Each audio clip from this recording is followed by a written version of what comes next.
Hey guys, welcome back to T Van Dresser's channel. It's me, Dr. Metroid, here again to show you just a few things about Minecraft that we think are interesting and wanted to share. So let's get to it.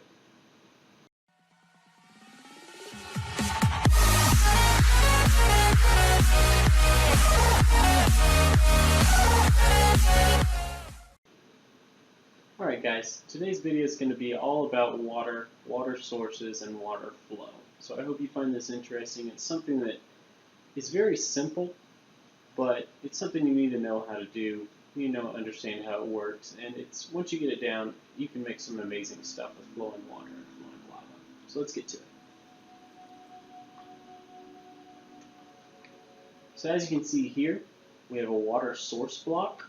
This is what it looks like, a little different than the water you usually see. If you see oceans or lakes, they usually look like this. Now, water source blocks will flow in any direction they can. So if I break this block right here, the water will start flowing. Now this changes the texture of the water source block, but this is still the water source block. This can still be gathered with the bucket, whereas flowing water blocks cannot. So whenever water source blocks are free on an edge, they will flow 7 blocks. That's 7 down to here, okay? So water source blocks will flow 7 blocks. 1, 2, 3, 4, 5, 6, 7. That's the first thing you have to know, okay? Now, water can be interrupted at a flowing point, but that will not destroy the water. Once you destroy that block, it will continue flowing 7 blocks.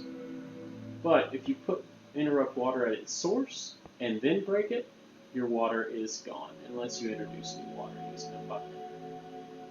Okay? Next thing I want to show is that, like I said, water will flow in any direction that it wants to, or that it can. So you can see water flowing 7 blocks this way, 7 blocks this way, and in between, forming this nice sort of circle. The next thing that we did was we made just this little demonstration showing how far water flows.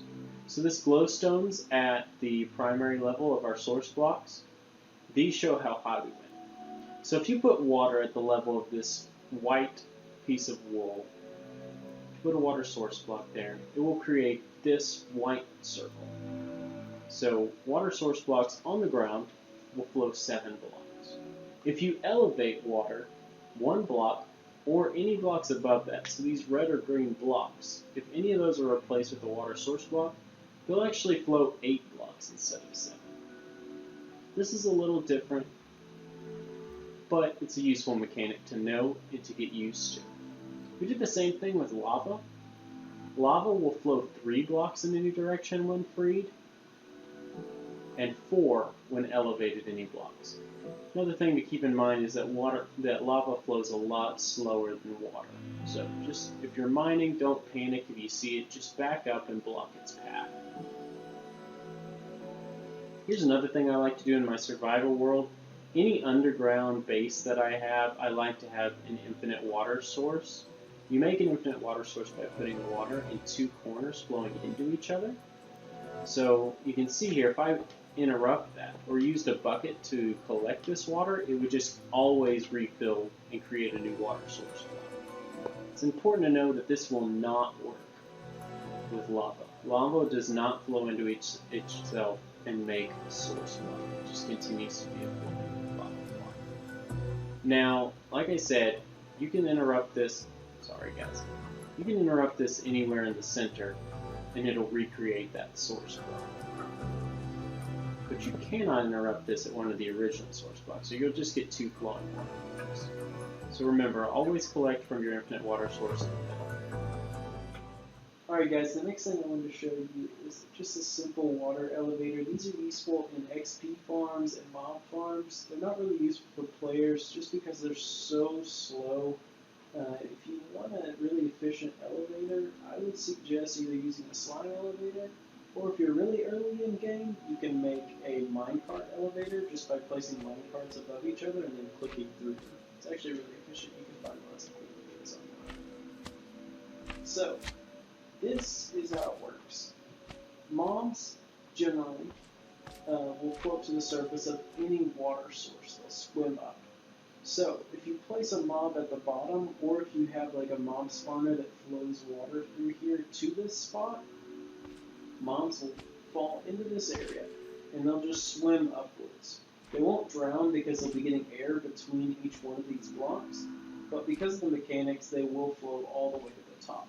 This is useful because you can take them 23 blocks up, push them over and let them drop down, and then there'll be one hit. You can just hit them once and they'll die.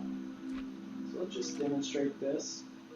So Mr. Skeleton here is just going to flow all the way to the top.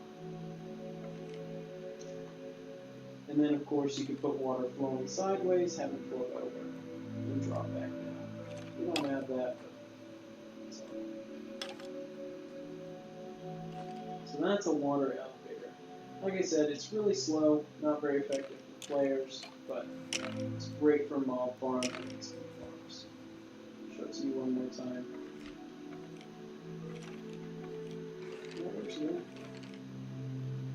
Now, this doesn't work for items. You cannot use this for items if you want items to flow up or something. The problem with it is that items don't float like mobs do. So, you have to have a block that will swim whenever it hits the water. So it'll work with cows and pigs and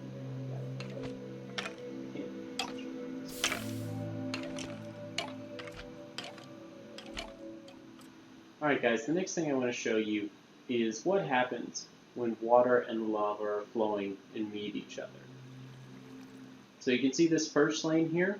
We have a water source and a lava source, 3 blocks and 7 blocks away from each other. So they're meeting at their respective ends where they both stop.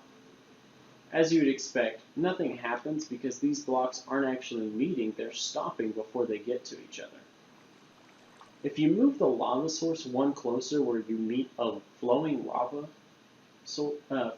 block into a flowing water block, you get cobblestone. And that works for any flowing water block and lava block. Now, this next one's where it gets interesting because obsidian's very important in this game, especially if you're going for actually getting to the end of the game. So, flowing water, when it meets a lava source block, will make obsidian. This is extremely useful in creating obsidian generators. Same thing, any flowing water block beating source lava blocks will create obsidian. Now this block's really interesting. So you would think water source blocks, if they're introduced to a lava block, will create obsidian. That's actually not what happens. It seems that any source block replaces another source block. So if you place a lava source block in a water source block, you get a lava source block. So they don't actually meet, they just replace each other, which is interesting. So this is just something helpful to keep in mind. You might want to take a screenshot of this or just commit it to memory. Basic things to take away from this is flowing lava, flowing water, cobblestone, anywhere along that. Flowing water, source lava, obsidian. And source lava, source water just swap each other out. Now this is a little bit different. We've already seen these two lanes in a horizontal form right over here.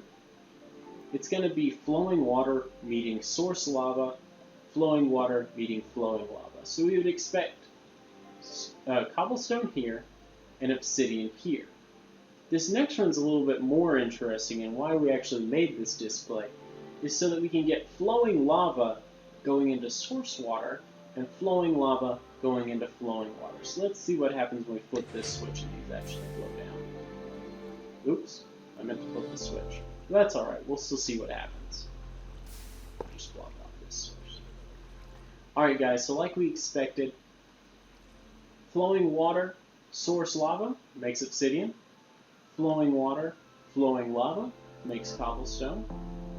These two are a little bit more interesting.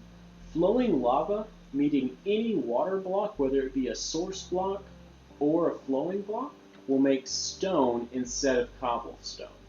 So if you are looking to make a lot of stone and you don't feel like putting it in a furnace, which I don't know why you would really want to do that, it's just an interesting mechanic that you can see here. Alright guys, well that basically wraps up everything I wanted to show you today. I just hope that helped you out if you're getting started in Minecraft and you're having a little bit of trouble knowing the difference between water sources and water flow blocks. Same thing with lava. So hopefully you understand that a little bit better and you can make some cool things with it. Give us a shout out in the comments if this helped you out any, or if you have any suggestions or any corrections to make to this video. We really appreciate it, guys. Have a great day.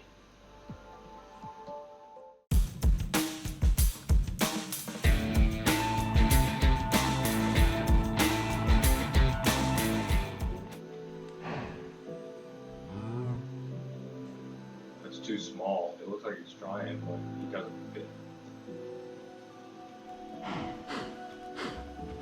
Ah! You just spew out a bunch of baby cows? Fifi! Fifi!